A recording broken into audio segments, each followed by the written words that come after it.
Hey, welcome back to my YouTube channel. I am Xavier Smith, and today I'm going to go over some complex ionic compounds. So just follow along, and hopefully you'll learn a lot more than you knew when you came into this video.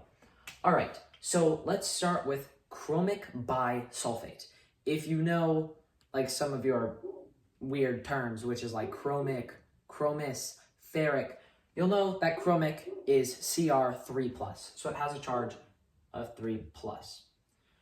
And then bisulfate, you say, okay, I've never learned this. I know sulfate. What is bisulfate? Well, if you've watched my video on like necessary polyatomic ions, you'll know that we know carbonate, which is CO3 2 negative, and we know bicarbonate, which is HCO3 negative. So adding that bi means you just add a hydrogen, and since hydrogen has a charge of like 1+, then you'll just bump the charge up by 1. Okay, so this bisulfate will mean that we take sulfate, SO4 2 negative, and add a hydrogen. So that'll be HSO4 negative. Okay, so this charge goes from 2 negative to 1 negative. So the charge of bisulfate is 1 negative. Hope you got that. Okay, so we'll have Cr and then HSO4. That is bisulfate, but this charge is 1 negative. And then we need 3 of those because chromic is charge of 3 and bisulfate is charge of 1. So you need 3 bisulfates to make up for it.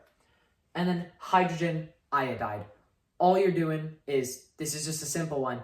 You're saying hydrogen is a charge of 1+. Iodine is a charge of 1 negative. So you're just saying, okay, HI. Just don't get this confused with the acids. When you're just given hydrogen iodide, just do what it tells you. Don't do anything with acids. Just say, okay, HI high. All right, now let's get into calcium sulfate dihydrate. That is more than you signed up for when you clicked on this video, but I'm going to simply teach you how to do it. Okay, so calcium has a charge of 2+, and sulfate has a charge of 2 negative. Now, we're just not going to care about this dihydrate for like a few seconds. So calcium is Ca, and then sulfate is SO4. So they work out, they're perfect for each other.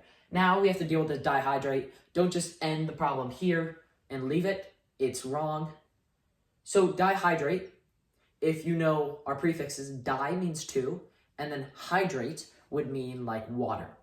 So dihydrate means 2 waters. So all you do is you put this little circle, like multiplication symbol, and then you do 2H2O. So you're saying CaSO4 times 2H2O.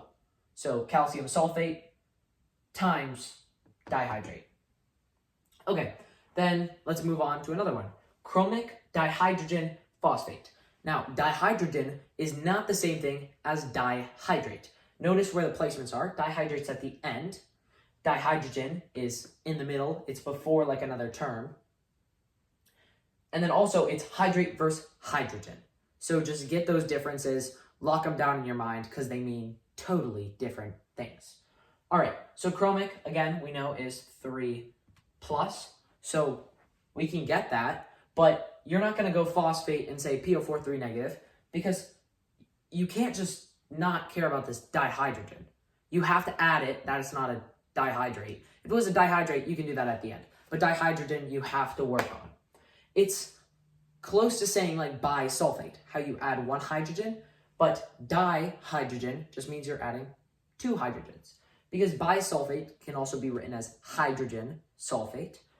So like whatever this would be is just written as dihydrogen phosphate. You're adding 2 hydrogens to the phosphate. Now what would that do? Well, first of all, you'd have 2 hydrogens at the front. And then also you'd bump the charge up by 2 positive units. So phosphate is PO4 3 negative. So we would bump that up 2 positive units, and it would be 1 negative, would be our charge. Okay, so now we have chromic, Cr, and then we're going to need more than 1, so we do our parentheses. And this will be H2, don't forget the 2, we have 2 hydrogens, PO4. So just H2 and put phosphate. And then now if we look at the charges, we need 3 dihydrogen phosphates to make up for the chromic. So put a 3 there. So we have CrH2PO4 taken 3 times. Now let's go from symbol to name. I'll start off with an easy one, FeCl3. You're like, okay, is that supposed to be complicated like these other ones? No, it's not. I'm just throwing it in there. So let's do it. Fe, we don't know the charge of it. We could assume 2, but we're not going to. We know that we need 3 chlorines. So if we do the opposite of crossing charges, we would have a 1 here and we would cross. Chlorine, of course, is a 1.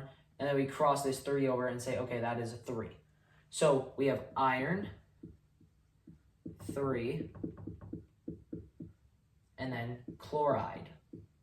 Don't forget that "ide" there. Okay, now let's move backwards from this hydrate thing. We have COSO4 times 5H2O. So we know that we have a pentahydrate at the end. So all we have to do, if we look back up here, we have calcium sulfate. So you just need to get the words. So COSO4, well, CO is cobalt, but that is a transition metal, so we have to find the charge of that. Sulfate, which is SO4, has a charge of 2 negative. So 2 negative, and since there's no extra like cobalts, there's only 1, that means cobalt also has to have a charge of 2 plus. So we have cobalt, 2, sulfate, and then we add on the end pentahydrate.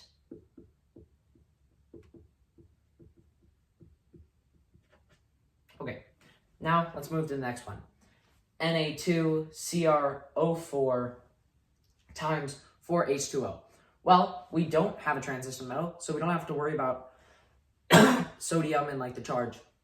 We just have to say, okay, that's sodium, that's chromate, and that is tetrahydrate. So just say sodium, chromate, tetrahydrate. With this one, when you don't have a transition metal, you literally just read it off. You're like, okay, sodium, chromate, tetrahydrate. That's all it is. Okay, now if we did NaHSO4, Na, again, is sodium. Its charge is 1 plus. HSO4 means it's not sulfuric acid. It means that you're adding a hydrogen to sulfate, meaning it's bisulfate.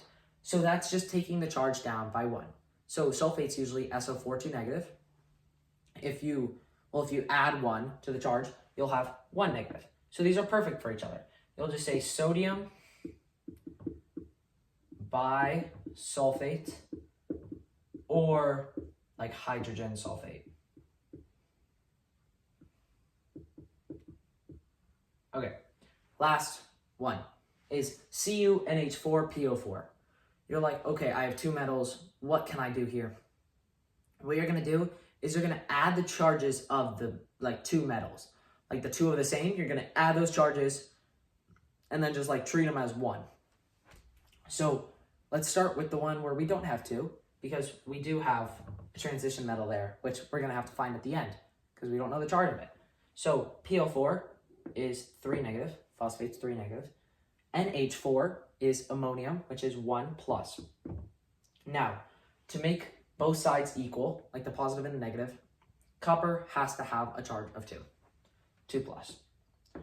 So now we just list out the terms. Copper, and this will be 2. Copper 2, ammonium, phosphate. That's all it is.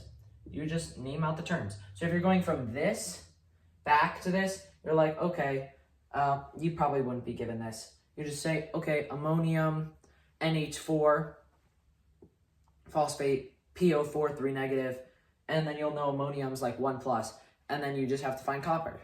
So you'll just you'll just rewrite that out. I don't know how else to explain it. I hope this video was helpful. I hope you learned way more than you knew before, and this will greatly help you. Thank you so much for watching. Please like and subscribe if it was helpful, and I hope to see you again soon. Good luck.